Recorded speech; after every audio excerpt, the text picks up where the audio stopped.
Emma Chun adjusted her silk scarf nervously as she walked through the glass doors of Sterling Enterprises. The towering building stretched endlessly above her, its steel and glass facade reflecting the morning sun like a beacon of corporate power.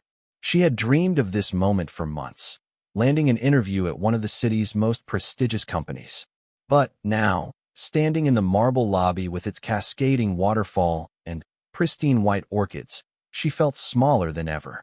The receptionist, a polished woman with perfectly styled blonde hair, barely looked up from her computer screen. "Emma Chun?" she asked in a crisp voice. 32nd floor. Conference room B. Don't be late." Emma's heels clicked against the marble as she made her way to the elevator bank. She caught her reflection in the polished metal doors and quickly checked her appearance one more time. Her dark hair was pulled back in a professional bun. Her navy blazer was pressed to perfection, and the silk scarf around her neck covered what she desperately needed to hide. 3 days ago, Emma had been at her sister's engagement party. It should have been a perfect evening. Good food, dancing, family celebrating together. But her sister's fiancé had too much to drink. When Emma went to the kitchen to help with dishes, he cornered her. His hands were rough, his breath reeked of whiskey, and when she tried to push him away, his fingers dug into her throat. The bruises were dark purple now, unmistakable finger marks that wrapped around her neck like a horrible necklace. She had managed to cover them with makeup and the scarf, but she lived in constant fear that someone might notice. The elevator chimed softly as it reached the 32nd floor. Emma stepped out into a corridor lined with floor-to-ceiling windows that offered breathtaking views of the city below. Everything here screamed wealth and success, from the original artwork on the walls to the fresh flowers arranged in crystal vases. Conference room B was at the end of the hall. Emma could see 3 people sitting at a long mahogany table through the glass walls. Her heart hammered as she knocked gently on the door. "Come in," called a woman's voice. Emma entered to find 2 women and 1 man reviewing her resume. The first woman, middle-aged with kind eyes, introduced herself as Sarah Martinez from Human Resources. The second was younger, probably in her early 30s, with sharp features and an expensive suit. She was Linda Walsh from the marketing department. The man was older, with graying hair and wire-rimmed glasses.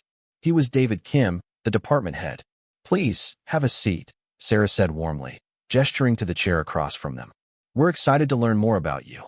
For the next 40 minutes, Emma answered their questions with growing confidence. She spoke about her marketing degree, her internship experience, and her passion for digital advertising. The interview was going well. She could see it in their faces. They were impressed. "Well, Emma," David said, leaning back in his chair, "I have to say, your portfolio is remarkable for someone just starting out. The campaign you created for your university's fundraiser was particularly creative." Emma's face lit up. "Thank you. I really believe in the power of storytelling to connect with audiences." Linda nodded approvingly. "That's exactly the kind of thinking we need here. Our clients are looking for fresh perspectives." As they wrapped up the interview, Sarah asked, "Do you have any questions for us?" Emma was about to respond when the conference room door opened suddenly. The 3 interviewers immediately straightened in their chairs, their casual demeanor shifting to something more formal. "Sorry to interrupt," said a deep voice. Emma turned to see a man in the doorway, and her breath caught in her throat. He was tall, probably 6'2", with dark hair that was perfectly styled despite looking slightly tousled. His suit was clearly custom-made, fitting his broad shoulders and lean frame like it had been sewn directly onto his body. But it was his eyes that stopped her cold, dark brown, intense, and currently fixed directly on her. "Mr. Sterling," Sarah said quickly, "we're just finishing up Ms. Chen's interview." Alexander Sterling, the CEO. Emma had seen his photo in business magazines and newspapers, but in person, he was even more commanding. There was an energy about him that filled the room, making everyone else seem to fade into the background. "Please, continue," he said, but he didn't move from the doorway. His gaze remained locked on Emma. Emma tried to focus on Sarah's question, but she could feel Alexander Sterling's eyes on her. It was unnerving and thrilling at the same time. She had never experienced such intense scrutiny from anyone, let alone one of the most powerful men in the city. I was wondering about growth opportunities within the company, Emma managed to say, her voice steady despite her racing heart. Excellent question, David replied. We believe in promoting from within. Many of our current executives started in entry-level positions. But Emma barely heard his answer. She was acutely aware of Alexander Sterling's presence, the way he seemed to be studying her with an intensity that made her skin tingle. She fought the urge to touch her scarf, to make sure it was still in place. What's your background, Ms. Chun? Alexander asked suddenly, his voice cutting through David's explanation about company promotion policies. Emma turned to face him directly. Up close, she could see that his eyes weren't just brown, they had flecks of gold in them. I have a marketing degree from Northwestern, she said. I graduated summa cum laude last spring. Impressive, he said, and something in his tone made her believe he genuinely meant it. What drives you? It was an unexpected question, one that went beyond the typical interview script. Emma found herself answering honestly. I want to create campaigns that matter. Not just selling products, but telling stories that connect with people on an emotional level. Alexander nodded slowly, and Emma thought she saw approval in his expression. Passion is important in this business, he said. Without it, everything else is just noise. The room fell silent for a moment. Emma could feel the tension from the other three people at the table. They clearly hadn't expected their CEO to join the interview, and they weren't sure how to proceed. Well, Sarah said finally, I think we've covered everything we need to discuss today. Emma stood up, gathering her purse and portfolio. Thank you all for your time. This has been wonderful. She shook hands with each of the interviewers, saving Alexander for last.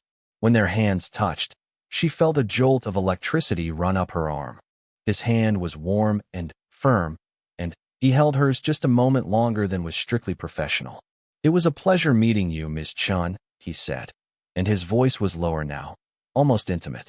Likewise, Mr. Sterling, she replied, hoping her voice didn't betray the way her pulse was racing. As she walked toward the door, Emma felt his eyes following her. She was almost out of the room when she heard his voice again. Ms. Chun. She turned back. Yes. I hope we'll be seeing more of you. The words were perfectly appropriate for the situation, but something in his tone made them feel loaded with meaning. Emma managed to smile. I hope so too. She walked down the hallway on shaking legs, her mind reeling. The interview had gone better than she could have hoped, but Alexander Sterling's unexpected appearance had left her feeling off balance. There had been something in the way he looked at her, an intensity that went beyond professional interest. In the elevator, Emma finally allowed herself to breathe. She touched her scarf gently, making sure it was still in place. The last thing she needed was for anyone to see the bruises, especially someone as observant as Alexander Sterling had seemed to be.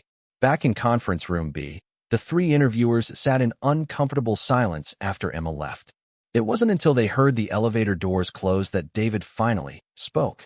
Well, that was unexpected, he said.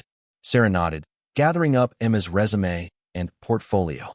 In all my years here, I've never seen Mr. Sterling sit in on an entry-level interview. Did you see the way he was looking at her? Linda asked quietly. Professional interest, Sarah said firmly, but her tone suggested she wasn't entirely convinced. She's clearly talented. Meanwhile, Alexander Sterling remained in the doorway for several minutes after Emma left, staring at the empty chair where she had been sitting. Something about her had captured his attention in a way that surprised him. It wasn't just her beauty, though she was undeniably attractive. It was something else, a combination of intelligence, vulnerability, and strength that intrigued him. He thought about the way she had answered his question about what drove her. There had been genuine passion in her voice, but also something underneath, a guardedness that suggested she was carrying some kind of burden. And then there was the scarf. It was beautiful, elegant, but on a warm day like today, it seemed like an unusual choice. Most people would have found it too warm for the weather. Alexander shook his head, trying to clear his thoughts. He had more important things to focus on than a job candidate, no matter how intriguing she might be. Sterling Enterprises was in the middle of several major deals, and he had board meetings and client presentations that demanded his attention. But as he walked back to his corner office, Emma Chen's face remained vivid in his mind. 3 days later, Emma was sitting in her small apartment, nervously checking her phone every few minutes. Sarah Martinez had said they would call by the end of the week with their decision, and it was now Friday afternoon. She had spent the past 3 days replaying every moment of the interview, trying to read meaning into every expression and comment. The bruises on her neck had faded somewhat, but they were still visible enough that she continued wearing scarves and high-necked shirts. She had avoided her sister, not ready to deal with questions about why she had left the engagement party so abruptly. When her phone finally rang, Emma's heart jumped. The caller ID showed Sterling Enterprises. "Hello?" she answered, trying to keep her voice calm. "Emma? This is Sarah Martinez. I hope I'm not catching you at a bad time." "Not at all," Emma said, gripping the phone tighter. "I'm pleased to tell you that we'd like to offer you the position. The team was very impressed with your interview." Emma closed her eyes, relief flooding through her. "Thank you so much. I'm thrilled. There is one thing, though," Sarah continued. "Mr. Sterling has requested that you report directly to his office on your first day. He likes to personally welcome new hires who show exceptional promise." Emma's stomach fluttered. "Of course. When would you like me to start?" "Monday morning, 9 o'clock. Dress professionally, and don't be nervous. Mr. Sterling may seem intimidating, but he's very fair." After hanging up, Emma sat in her apartment, staring out the window at the city skyline. She had gotten the job, her dream job at one of the most prestigious companies in the city. But the thought of meeting with Alexander Sterling again made her feel nervous in a way that had nothing to do with professional anxiety. There had been something in his eyes during the interview, an intensity that had made her feel exposed and vulnerable. She touched her neck reflexively, where the bruises were still tender beneath her concealer and scarf. Monday couldn't come soon enough, and yet Emma found herself wishing she had more time to prepare. She had no idea what to expect from Alexander Sterling, but something told her that her life was about to change in ways she couldn't imagine. Monday morning arrived with gray clouds hanging low over the city. Emma stood in front of her bedroom mirror, adjusting her navy blue dress for the third time. The neckline was higher than she usually preferred, but it served its purpose. The bruises on her throat were completely hidden. She had paired it with a matching blazer and her grandmother's pearl necklace, hoping to project confidence and professionalism. The Sterling Enterprises building looked even more imposing in the cloudy morning light. Emma signed in with building security and received her temporary access badge, her hands trembling slightly as she clipped it to her blazer. The elevator ride to the top floor felt longer than it had during her interview, each floor marking her ascent into a world of wealth and power that still felt foreign to her. Alexander Sterling's office occupied the entire northeast corner of the building. Emma approached the reception area where a woman in her 50s sat behind an elegant desk. Her silver hair was styled in a perfect bob, and her smile was warm but professional. "You must be Emma Chun," she said, standing to greet her. "I'm Margaret Ross, Mr. Sterling's executive assistant. He's expecting you." Margaret led Emma down a short hallway lined with contemporary art and floor-to-ceiling windows. The city spread out below them like a living map, with tiny cars and people moving through the streets far beneath. "Just a word of advice," Margaret said quietly as they approached the office door. "Mr. Sterling appreciates directness. Don't be afraid to speak your mind." Before Emma could respond, Margaret knocked gently on the door and pushed it open. "Mr. Sterling? Ms. Chun is here. Send her in, please." Emma stepped into the office and immediately felt overwhelmed by its scale and luxury. The room was enormous, with windows on 2 walls offering panoramic views of the city. The furniture was modern but comfortable, a sitting area with leather sofas, a conference table that could seat 12, and Alexander's desk positioned to take advantage of the best view. Alexander Sterling stood behind his desk, reviewing what appeared to be financial reports. He wore a charcoal gray suit that fit him perfectly, and his dark hair caught the morning light streaming through the windows. When he looked up and saw Emma, his face broke into a smile that made her heart skip. "Ms. Chun," he said, coming around the desk to greet her. "Welcome to Sterling Enterprises." "Thank you, Mr. Sterling. I'm excited to be here." He gestured toward the sitting area. "Please, have a seat. Can Margaret get you anything? Coffee? Water? Coffee would be wonderful. Thank you." Alexander pressed a button on his phone. "Margaret, could you bring us some coffee, please? And hold my calls for the next hour." As they settled into the leather chairs, Emma tried to calm her nerves. Being alone with Alexander Sterling in his private office felt intimate in a way that the group interview had not. She was acutely aware of his presence, the way he moved with confident grace, the subtle scent of his cologne, the intensity in his dark eyes. "I have to tell you," he said, leaning back in his chair, "I don't usually take time for new employee orientations. I have very capable department heads for that." Emma felt a flush of uncertainty. "I hope I'm not taking up too much of your time." "Not at all," he said quickly. "I made an exception because something about you impressed me during your interview. Your passion, your intelligence. It reminded me of myself when I was starting out." Margaret appeared with a tray containing a silver coffee service and delicate china cups. She poured for both of them and quietly withdrew, closing the door behind her. "Tell me about yourself, Emma," Alexander said, using her first name for the first time. "Beyond what was in your resume. What drives you? What are you afraid of?" The personal nature of the question caught Emma off guard. In any other context, it might have seemed inappropriate, but something in Alexander's manner made it feel like genuine interest rather than intrusion. "I suppose I'm afraid of not living up to my potential," she said honestly. "My parents immigrated here when I was 5. They worked incredibly hard to give my sister and me opportunities they never had. I feel like I owe it to them, and to myself, to make the most of those opportunities." Alexander nodded thoughtfully. "The weight of expectations. I understand that feeling." He paused, studying her face. "What about personally? Are you involved with anyone?" Emma felt her cheeks warm. "No, I'm not. I've been focused on my career lately." "Good," he said, and then seemed to realize how that sounded. "What I mean is, this job will require significant dedication, especially in the beginning. Personal relationships can be complicated when you're building a career." There was something in his tone that suggested he was speaking from experience. Emma found herself wondering about his personal life. She knew from magazine articles that he had never been married, but surely someone as successful and attractive as Alexander Sterling didn't lack for romantic options.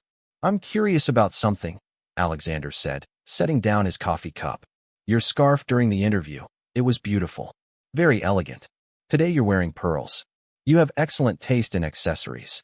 Emma's hand went instinctively to her throat, fingers touching the pearls. "Thank you. I believe in dressing professionally." "Of course," he said, but his eyes remained fixed on her neck area. "Though I have to say, today's look suits you even better. The necklace is perfect with that dress." There was something in his gaze that made Emma feel exposed, as if he could see through her careful facade. She shifted uncomfortably in her chair.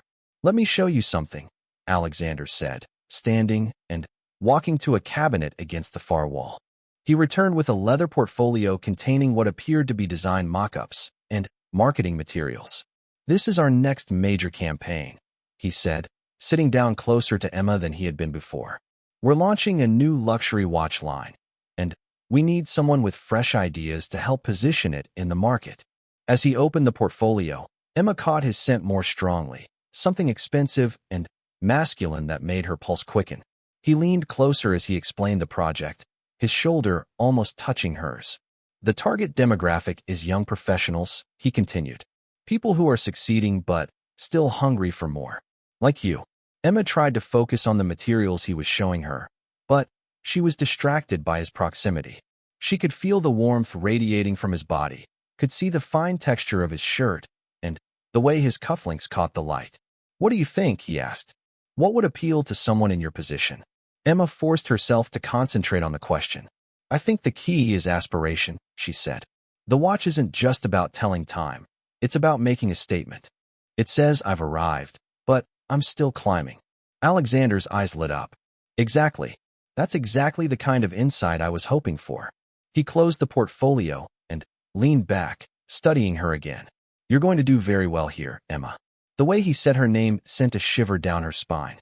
There was an intimacy to it that seemed to suggest something beyond professional interest.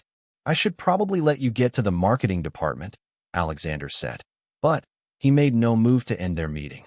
"Linda Walsh will be your direct supervisor. She's excellent, very demanding, but fair. I'm looking forward to working with her." "Good. But I want you to know that my door is always open."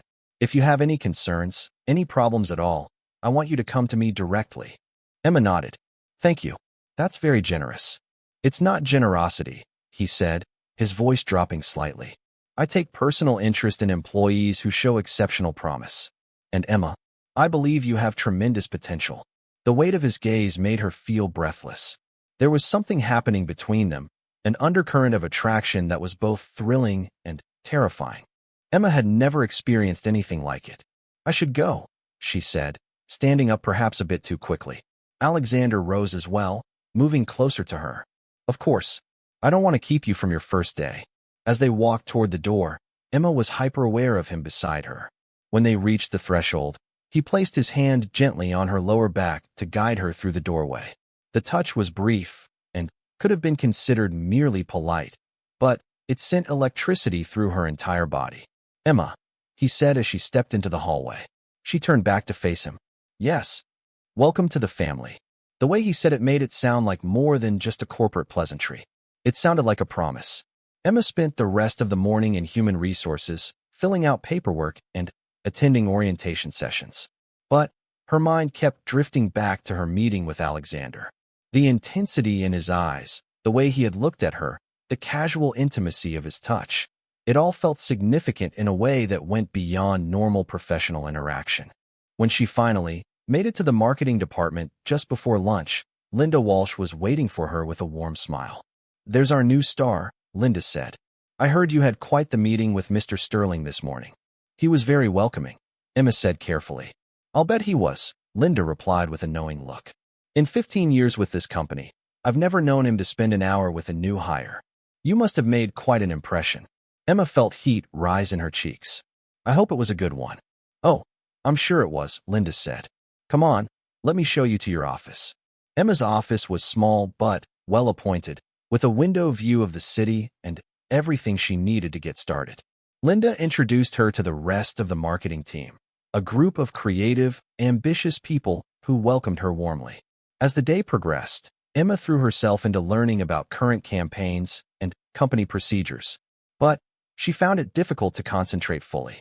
Every time someone mentioned Alexander Sterling's name, her pulse would quicken.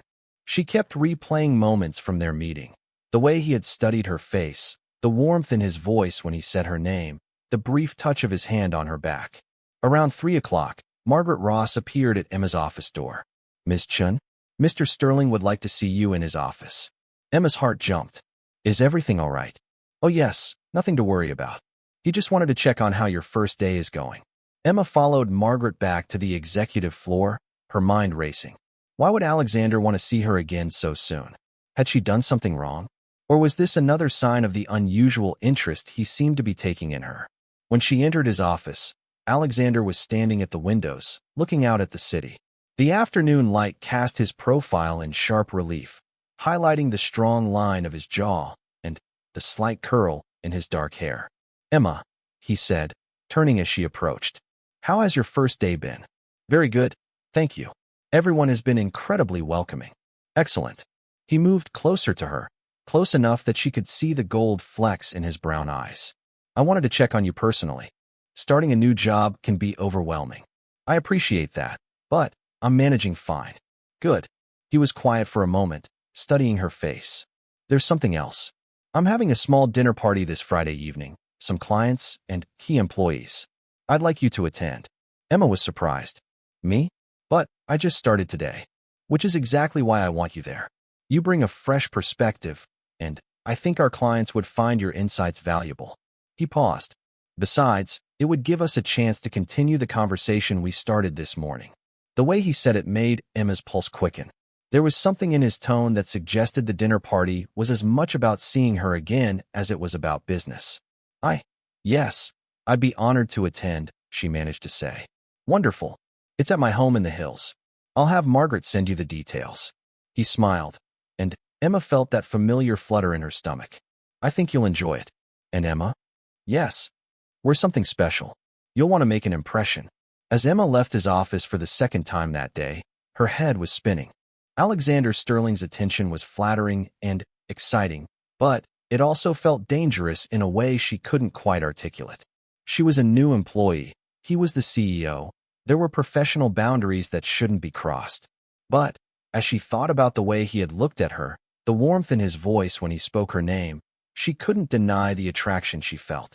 Alexander Sterling was magnetic in a way that drew her in despite her better judgment. That evening, Emma called her best friend Rachel to tell her about her first day. "Wait," Rachel said when Emma mentioned the dinner invitation. "Alexander Sterling invited you to his house." "Emma, that's huge. Do you know who he is?" "Of course I know who he is. He's my boss. He's one of the most eligible bachelors in the city. And he's interested in you." Emma felt a familiar twist of anxiety in her stomach. "It's professional, Rachel. He wants me to meet some clients. At his house. On a Friday night." Emma, this is not just about Friday evening arrived faster than Emma had expected. She stood in front of her closet, trying on the fourth dress of the evening. The first had been too casual, the second too formal, and the third had a neckline that dipped too low for comfort. She needed something elegant, but professional, sophisticated, but not revealing. Finally, she settled on a black cocktail dress that hit just below her knees. It was classic and flattering without being overly sexy. She paired it with her grandmother's pearl earrings and a simple gold bracelet. As she applied her makeup, she found herself taking extra care with her appearance in a way that made her question her own motives. Alexander Sterling's house was in the most exclusive part of the hills, a neighborhood where homes were hidden behind tall gates and perfectly manicured hedges. Emma's taxi pulled up to an imposing iron gate, where she gave her name to a uniformed security guard. The gate swung open to reveal a long driveway lined with ancient oak trees. The house itself was stunning, a modern architectural masterpiece of glass and stone that seemed to float among the trees. Warm light spilled from its windows, and Emma could see silhouettes of people moving inside. A valet took her small purse as she approached the front door, which opened before she could knock. "Ms. Chun, welcome," said a woman in a crisp black uniform. "Mr. Sterling is expecting you. May I show you in?" Emma followed her into a soaring entryway with a floating staircase and a contemporary chandelier that cast intricate shadows on the walls. The sound of conversation and soft jazz music drifted from deeper in the house. "Emma." She turned to see Alexander approaching from the living room. He wore a navy blue suit without a tie, the top button of his white shirt undone. The casual elegance suited him perfectly, and Emma felt her breath catch as he smiled. "You look beautiful," he said, taking her hand and raising it briefly to his lips in an old-fashioned gesture that made her pulse race. "Thank you. Your home is incredible. I'm glad you like it. Come, let me introduce you to everyone." Alexander's hand settled on her lower back as he guided her into the living room, a gesture that was becoming familiar, but no less electric. The room was filled with about 20 people, all impeccably dressed and exuding the kind of confidence that came with wealth and success. "Ladies and gentlemen," Alexander said, his voice carrying easily over the conversation, "I'd like you to meet Emma Chun, our newest addition to the Sterling Enterprises family." Emma found herself the center of attention as Alexander introduced her around the room. There was Richard Morrison, who owned a chain of luxury hotels, Catherine Blake, a prominent art dealer, Dr. James Wong, who ran a successful cosmetic surgery practice, and several other clients and senior employees. "Emma has some fascinating insights about reaching younger demographics," Alexander said to Richard Morrison. "I think you'd find her perspective valuable for your hotel marketing." As the evening progressed, Emma found herself engaged in stimulating conversations about marketing trends, consumer behavior, and business strategy. The other guests seemed genuinely interested in her opinions, and she began to relax and enjoy herself. But she was constantly aware of Alexander's presence. Even when he was across the room talking to other guests, she could feel his eyes on her. When he brought her a glass of wine, his fingers brushed hers in a way that seemed deliberate. When he introduced her to Dr. Wong, his hand rested on her shoulder just a moment longer than necessary. "You're making quite an impression," said a voice beside her. Emma turned to see Linda Walsh, looking elegant in a deep green dress. "I hope so. Everyone has been so welcoming. Especially our host," Linda said with a knowing smile. "I've never seen Alexander pay such close attention to a new employee." Before Emma could respond, Alexander appeared beside them. "Ladies, I hope you're enjoying yourselves. Your home is beautiful, Alexander, Linda said. And the food is exquisite. Thank you. Emma, would you like to see the art collection? I think you'd appreciate some of the pieces. Linda gave Emma a meaningful look before excusing herself to rejoin her conversation with Catherine Blake. Alexander led Emma through the house, showing her paintings and sculptures by artists she recognized from museums. His knowledge of art was impressive, and she found herself drawn into discussions about technique and meaning. This is my favorite piece, he said, stopping in front of a large abstract painting in rich blues and grays. What do you think? Emma studied the canvas, noting the way the colors seemed to flow and blend. It's powerful. There's something almost stormy about it, but also peaceful, like calm within chaos. Alexander looked at her with surprise and approval.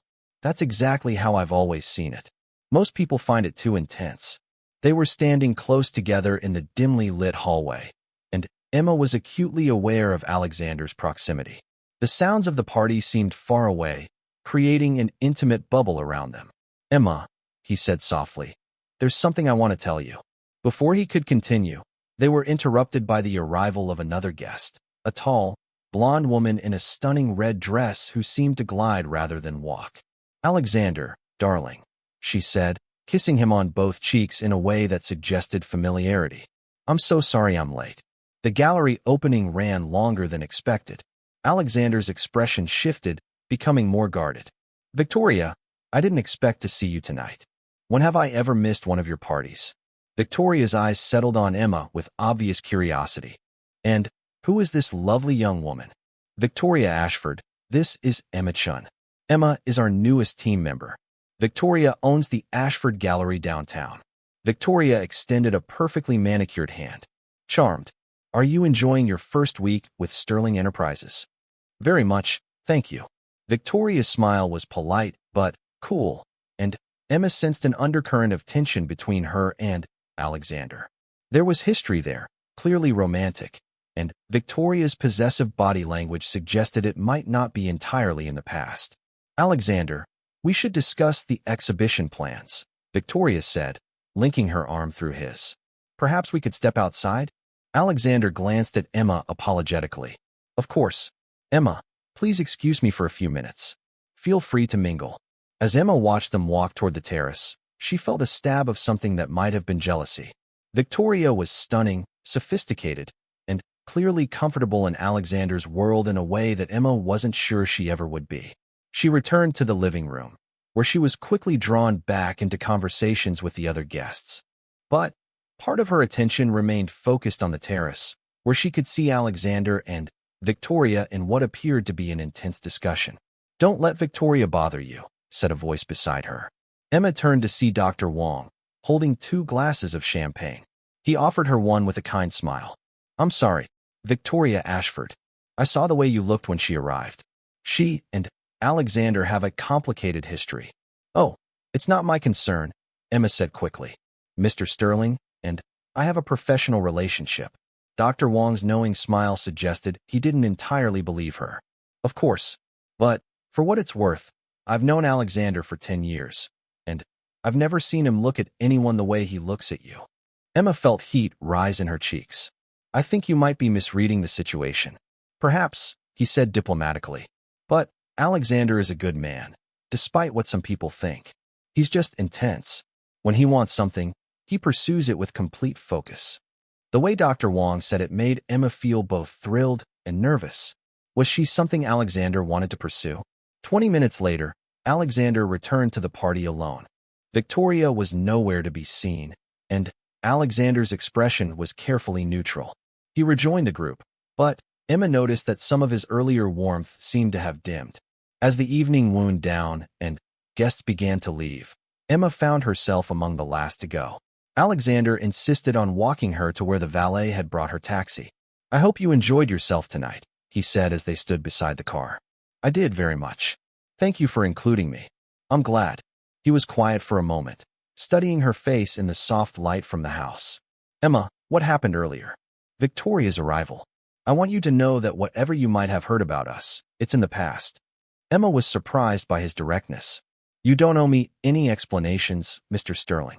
Alexander, he corrected. And I think I do. I don't want there to be any misunderstandings between us. The way he said it suggested that there was definitely something between them that could be misunderstood. Emma felt her heart rate increase. I should go, she said, reaching for the taxi door handle. Alexander caught her hand gently, stopping her. Emma, wait. She looked up at him, and the intensity in his eyes made her breath catch. They were standing very close now, close enough that she could feel the warmth radiating from his body. There's something I need to ask you, he said quietly. And I want you to be honest with me. Okay. The scarves you wear, the high necklines, are you hiding something? Emma's blood turned cold. She tried to pull her hand away, but Alexander held it gently but firmly. I don't know what you mean, she said, but her voice betrayed her nervousness. Emma, I notice things. It's part of what makes me good at business. And I've noticed that you're very careful about your neck area. His free hand moved toward her throat, not quite touching. If someone has hurt you, I want to know about it. The gentleness in his voice was almost undoing. For a moment, Emma was tempted to tell him everything. About her sister's fiancé, about the bruises, about the fear and shame she had been carrying. But the rational part of her mind kicked in. Alexander Sterling was her boss, not her protector. Getting involved with him personally would be a mistake that could cost her everything. There's nothing to tell, she said, finally, managing to pull her hand free. Thank you again for a lovely evening. She slipped into the taxi before Alexander could respond, leaving him standing in the driveway as the car pulled away. During the ride home, Emma's mind raced. Alexander had seen through her carefully constructed facade, had noticed what she thought she had hidden so well. The realization was both terrifying and oddly comforting. Someone had seen her vulnerability and, instead of dismissing it, had offered to help. But she couldn't let herself be drawn in. Alexander Sterling was powerful, charismatic, and clearly interested in her. All reasons to be cautious. She had worked too hard to get where she was to risk it all for an attraction that could only lead to complications. When she got home, Emma found 3 missed calls from her sister. She stared at the phone for a long moment before finally calling back. Emma, thank God, her sister Amy said when she answered. I've been so worried. Why haven't you returned my calls? I've been busy with work. I got the job at Sterling Enterprises. That's wonderful. But, Emma, I need to talk to you about the engagement party. David said something happened between you two, but he was drunk and his story doesn't make sense. What really happened? Emma closed her eyes, feeling the familiar weight of shame and anger. Nothing happened, Amy. David was drunk and inappropriate, that's all. He said you attacked him. He has scratches on his face. I defended myself when he cornered me in the kitchen. Amy, he put his hands on me. He grabbed my throat. There was silence on the other end of the line. When Amy spoke again, her voice was small. Emma, are you sure? David said, I'm sure, Emma said firmly. And if you choose not to believe me, that's your decision. But I won't be around David again. After hanging up, Emma sat in her dark apartment, feeling more alone than she had in weeks. Her own sister didn't believe her. The bruises had faded, but the emotional scars felt as fresh as ever. Monday morning brought unexpected developments that would change everything for Emma. She arrived at Sterling Enterprises early, hoping to lose herself in work and avoid dwelling on her conversation with Alexander Friday night. But as she settled into her office with coffee and the marketing reports she needed to review, Margaret Ross appeared in her doorway. Ms. Chun, Mr. Sterling would like to see you in his office. He asked me to bring you up immediately. Emma's stomach knotted with nervousness. Had she overstepped boundaries by deflecting his questions about her neck? Was he having second thoughts about her place at the company? When she entered Alexander's office, she found him standing behind his desk with his back to the door, staring out at the city. His posture was rigid, and something in his manner suggested controlled anger. Alexander, she said tentatively. He turned, and Emma was shocked by the intensity in his expression. His dark eyes blazed with something that looked like fury, but when he saw her, his features softened slightly. Emma, please sit down. She moved to the chair across from his desk, but Alexander remained standing. He picked up what appeared to be a newspaper from his desk and set it down in front of her. I need you to tell me the truth, he said quietly. And I need you to tell me right now. Emma looked down at the newspaper, the society section of the weekend edition. There, in a prominent photograph from a charity gala, was her sister Amy in a beautiful white gown, standing next to a man Emma recognized with a sick feeling in her stomach. The caption read, "Amy Chun and fiancé David Morrison, son of hotel magnate Richard Morrison, at the Children's Hospital Benefit Gala." Morrison, the same Richard Morrison who had been at Alexander's dinner party Friday night. "Emma," Alexander said, his voice dangerously quiet. "David Morrison is Richard Morrison's son. Richard is one of my oldest friends and most important clients. Now tell me what really happened between you and David." Emma's hands trembled as she stared at the photograph. David looked handsome and respectable in his tuxedo, his arm around Amy's waist in a possessive gesture that made Emma's skin crawl. "I told you there was nothing to tell," she whispered. Alexander moved around the desk to stand in front of her, his presence looming and intense. "Don't lie to me. I called Richard this morning to thank him for coming to dinner. He mentioned that his son's fiancée has a sister who just started working for me. When I described you, he said David had mentioned meeting you at their engagement party. He also said David seemed shaken up by the encounter." Emma stood abruptly, turning away from Alexander toward the windows. She wrapped her arms around herself, feeling exposed and vulnerable. "Emma," Alexander's voice was closer now, gentler. "What did he do to you?" The kindness in his tone nearly broke her resolve. Emma closed her eyes, fighting back tears she had been holding in for weeks. "It doesn't matter," she said. "It's over. It was just a misunderstanding. Look at me." When she didn't respond, Alexander moved to stand in front of her, blocking her view of the windows.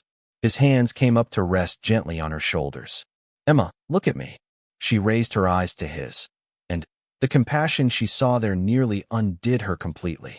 "Tell me what happened," he said softly. "All of it." Something in his voice, the combination of authority and tenderness, broke down her defenses. The words came tumbling out before she could stop them. "He cornered me in the kitchen at the engagement party. He was drunk, and he put his hands on me. When I tried to push him away, he grabbed my throat." Her hand moved instinctively to her neck. "He said horrible things about what he wanted to do to me. I scratched his face to get away, and then I left." Alexander's expression darkened as she spoke, his jaw clenching with barely controlled rage. "He put his hands on your throat." Emma nodded, unable to speak. "The scarves," Alexander said, understanding flooding his features. "You were covering bruises." "They're gone now," Emma said quickly. "It's been over 2 weeks." Alexander's hands moved from her shoulders to cup her face gently, his thumbs brushing away tears she didn't realize she had shed. "Emma, why didn't you tell anyone? Why didn't you report this?" "Because he's going to be my brother-in-law," she said, her voice breaking. "Because my sister doesn't believe me. Because he's Richard Morrison's son, and who would take my word against his." Alexander's eyes flashed with anger, but his touch remained gentle. "I believe you, and I'm going to make sure he never comes near you again. Alexander, please don't do anything. It will only make things worse. I can't lose this job. I can't." "You're not going to lose your job," he said firmly. "Emma, you're under my protection now. Do you understand? No one is going to hurt you again." The possessive way he said it should have alarmed her, but instead, Emma felt a sense of relief she hadn't experienced in weeks. Someone believed her. Someone was willing to protect her. "What are you going to do?" she asked. Alexander's smile was cold and dangerous. "I'm going to have a conversation with David Morrison. And then, I'm going to have a conversation with his father about the kind of man he's raised." "Alexander, no. Please. It will ruin everything for Amy. Your sister made her choice when she chose not to believe you," Alexander said, his voice hard. "But I'm making mine right now." He moved to his desk and picked up his phone, pressing a number on speed dial. "Margaret, cancel my 10 o'clock and push back the board meeting to this afternoon. And get me David Morrison's address and phone number immediately." Emma watched in a mixture of fear and fascination as Alexander transformed before her eyes. The gentle, protective man who had held her face so tenderly was gone, replaced by someone coldly furious and completely focused. "Alexander," she said as he hung up the phone, "I'm begging you not to do this." He looked at her for a long moment, and she could see him struggling between his protective instincts and her wishes. Emma, someone hurt you. Someone I could have prevented from hurting you if I had known. I can't let that stand. But if you go after David, everyone will know. It will become gossip. It will affect the company. It will destroy my sister's happiness. Your sister's happiness is not your responsibility, Alexander said sharply. Your safety is. The intercom buzzed, and Margaret's voice filled the room. Mr. Sterling? I have the information you requested. Thank you. And Margaret? I need you to clear my schedule for the rest of the morning. Emma felt panic rising in her chest. Alexander, please. If you do this, I'll resign. I'll walk away right now. Alexander's expression shifted, surprise replacing anger. You would quit to protect the man who assaulted you.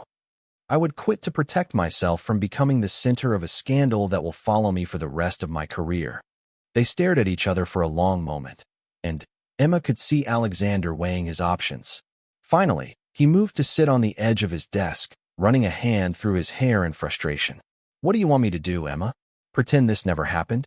Let him get away with it. I want you to let me handle this my own way. And how exactly do you plan to handle it? Emma realized she didn't have an answer. She had been avoiding the situation, hoping it would somehow resolve itself. But seeing David's picture in the paper, knowing that he was connected to Alexander's world, made it clear that avoidance was no longer an option. I don't know, she admitted. Alexander stood and moved closer to her again. Then, let me help you. Let me protect you. Why? Emma asked suddenly. Why does this matter so much to you? Alexander was quiet for a moment, studying her face. When he spoke, his voice was lower, more personal.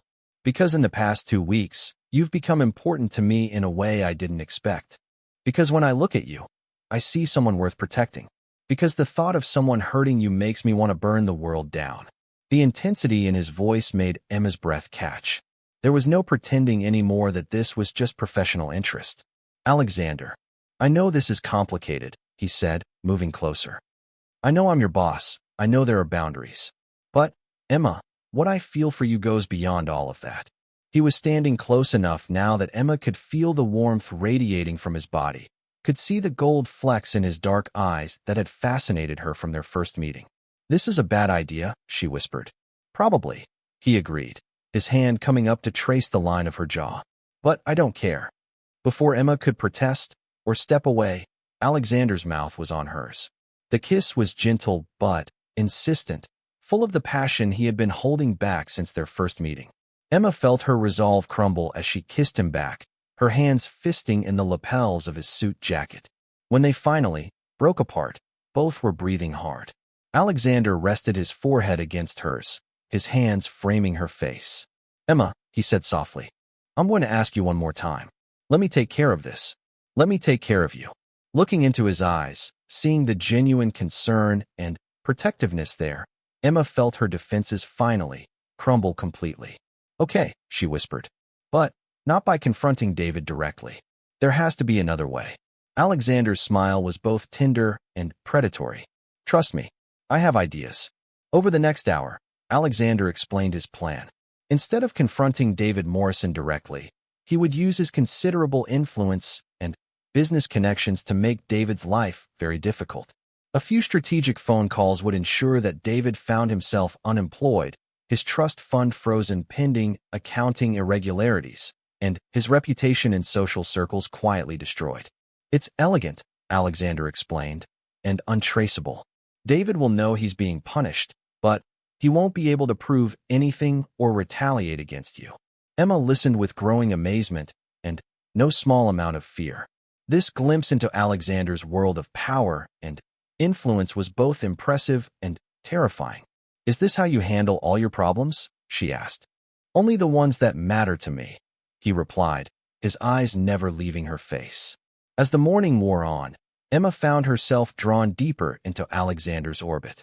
The professional boundaries that had existed between them had dissolved completely, replaced by something more intimate and dangerous. She knew she was playing with fire. Alexander Sterling was powerful, obsessive, and clearly accustomed to getting what he wanted. But, as she watched him use that power to protect her, she couldn't bring herself to care about the risks. What she didn't know was that Alexander's protection would come with a price, one that would bind her to him in ways she couldn't yet imagine. The game had changed, and Emma was no longer just an imple. 2 weeks after Alexander began his quiet war against David Morrison, Emma received a frantic phone call that would force everything into the open. She was working late in her office, reviewing campaign materials for the luxury watch launch, when her phone rang. Amy's name appeared on the screen, and Emma hesitated before answering. They hadn't spoken since their tense conversation about the engagement party. "Emma, please don't hang up," Amy said immediately, her voice thick with tears. "I need to talk to you." "Amy, what's wrong?" "It's David. Something terrible is happening. He lost his job last week, and now the bank has frozen his accounts. His father is furious with him about something, and he won't tell me what. Emma, he's been drinking heavily, and when he drinks..." Amy's voice broke. Emma felt a chill run down her spine. "When he drinks, what?" "He gets angry. Violent. Last night he grabbed me and shook me so hard I thought." Amy sobbed. "Emma, I think you were telling the truth about what happened at the party. I think David is capable of things I never imagined." Emma closed her eyes, feeling a mixture of vindication and dread. Alexander's plan was working too well. David Morrison was being systematically destroyed, and now his anger and desperation were being directed at Amy. "Where are you now?" Emma asked. "I'm at the hospital. I told them I fell down the stairs, but, Emma, I didn't fall. David pushed me." Emma was already grabbing her purse and coat. "Which hospital?"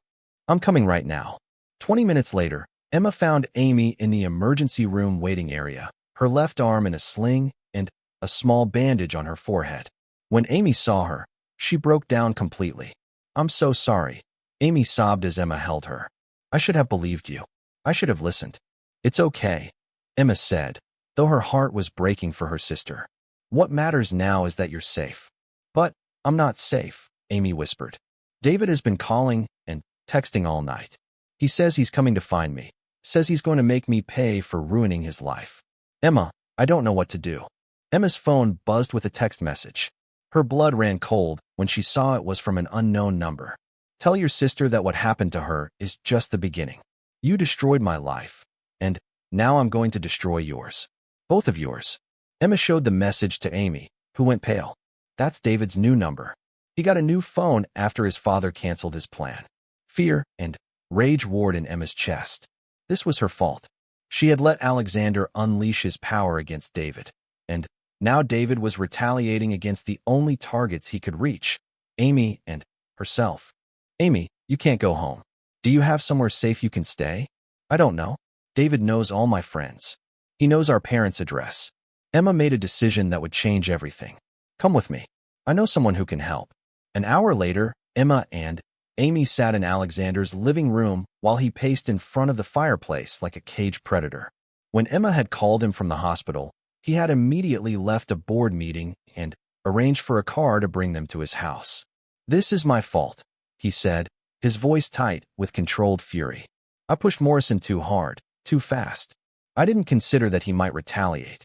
"You couldn't have known," Emma said. But Alexander's expression remained dark. "I should have known.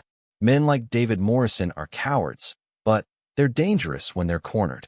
He turned to Amy, who was huddled on the couch with an ice pack on her shoulder.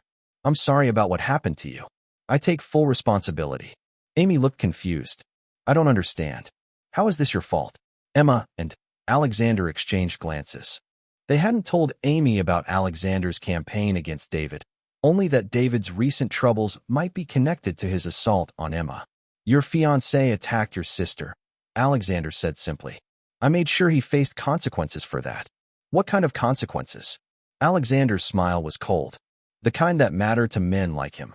Loss of income, social standing, his father's approval. I thought it would be enough to keep him away from Emma. I didn't anticipate that he would take his anger out on you." Amy stared at Alexander with growing understanding. "You're Alexander Sterling. You did this. You destroyed David's life." "Yes," Alexander said without apology.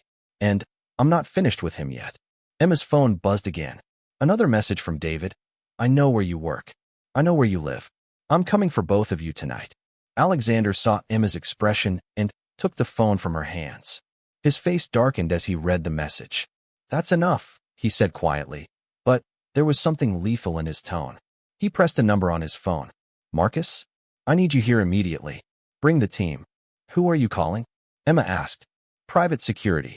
David Morrison has just made a very serious mistake. Within 30 minutes, Alexander's house was transformed into a fortress.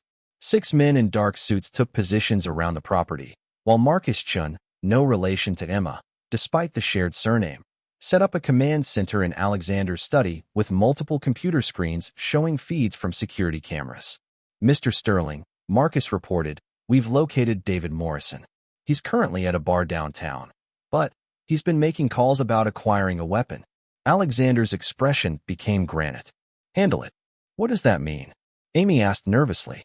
It means David Morrison is about to have a very unpleasant encounter with law enforcement, Alexander explained. Marcus used to work for the FBI before I hired him. He has connections who can ensure that David is arrested for the threatening messages he sent Emma. You can do that. Amy, Alexander said gently.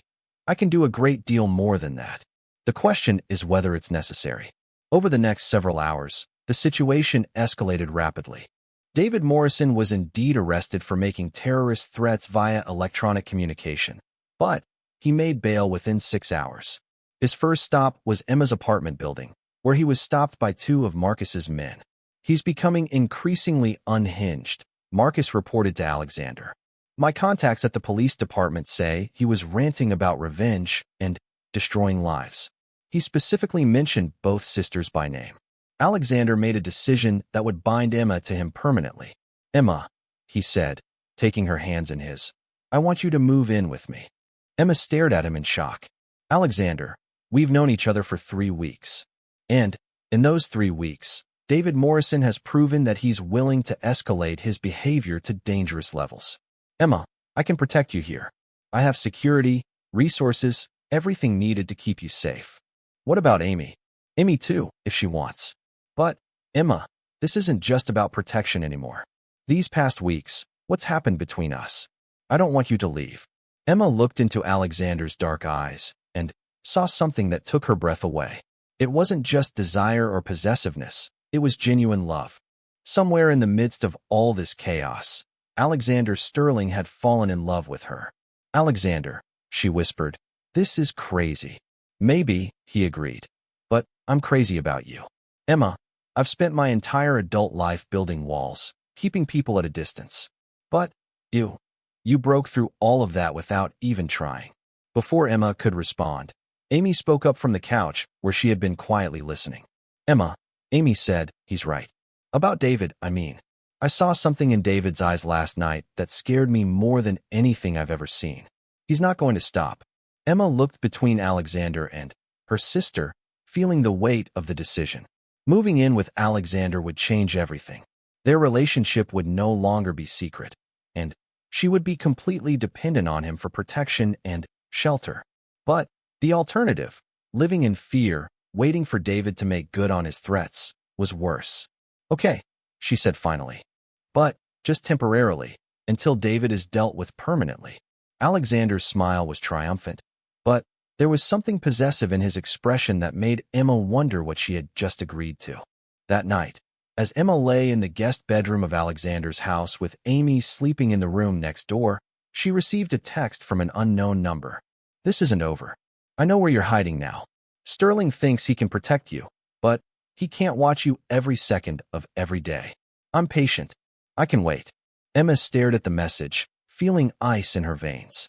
David had found them, despite all of Alexander's security measures. She was trapped now, too afraid to leave Alexander's protection, but uncertain whether staying meant safety or a different kind of captivity. Down the hall, Alexander sat in his study reviewing the security reports from Marcus. David Morrison had been spotted near the house twice that evening, despite the restraining order that had been issued.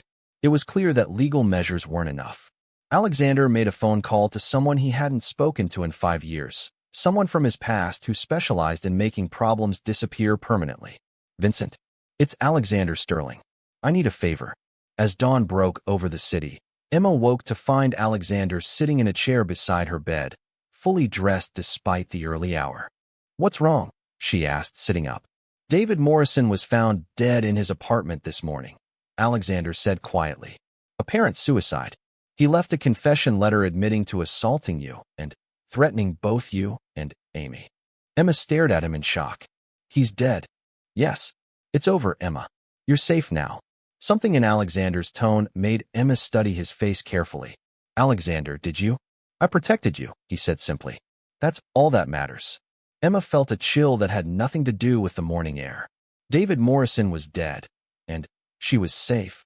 But she was beginning to understand that Alexander Sterling's protection came with a price she was only starting to comprehend.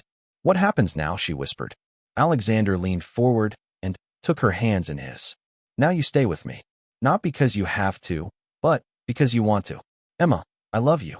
I've loved you since the moment I saw you in that conference room. And now that I have you, I'm never letting you go.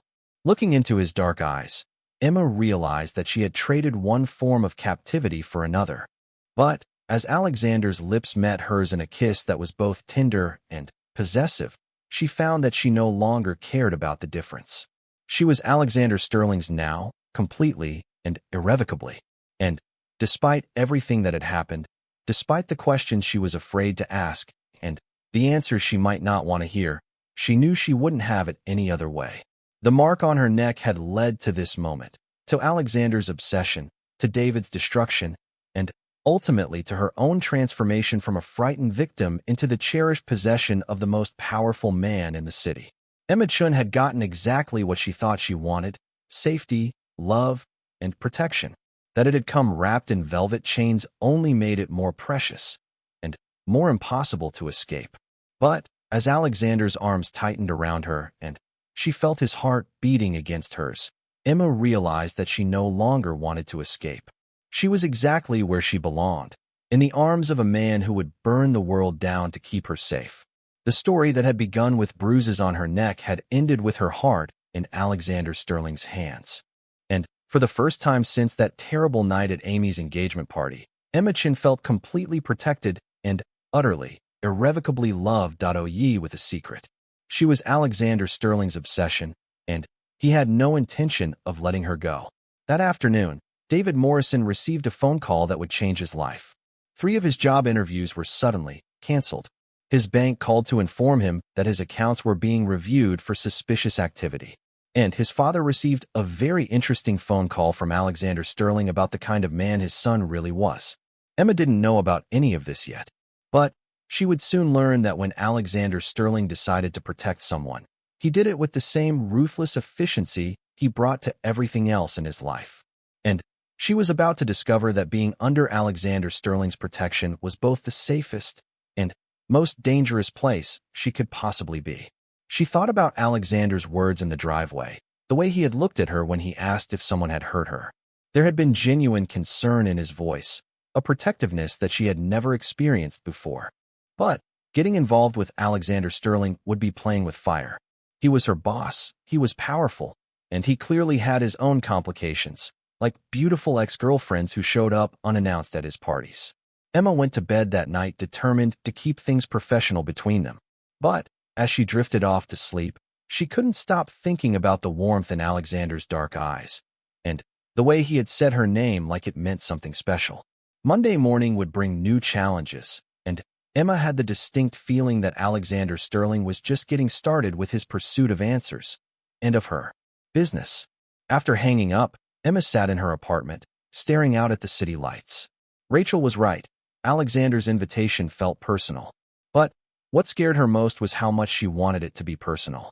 She touched her neck where the bruises had been, now barely visible but still tender. Her sister had been calling all week, but Emma hadn't answered. She wasn't ready to deal with questions about why she had left the engagement party, wasn't ready to confront what her future brother-in-law had done. But maybe it was time to focus on the future instead of hiding from the past. Alexander Sterling was offering her opportunities she had only dreamed of. If she was careful, if she stayed professional, she could build the career she had always wanted. The problem was, every time Alexander looked at her with those intense dark eyes, being professional felt like the last thing on her mind. As the sun set over the city, painting the sky in shades of orange and pink, Emma made herself dinner and tried to focus on the excitement of starting her new career. But in the back of her mind, she couldn't shake the memory of dark brown eyes with flecks of gold, studying her with an intensity that had left her breathless. Sunday night, Emma lay awake staring at the ceiling. Tomorrow would be the beginning of something new. She could feel it. But whether it would be the start of her dreams coming true or the beginning of something she wasn't prepared for, she couldn't say. All she knew was that Alexander Sterling had seen something in her during that brief interview. And from the way he had looked at her, she had the unsettling feeling that he was going to want to see more.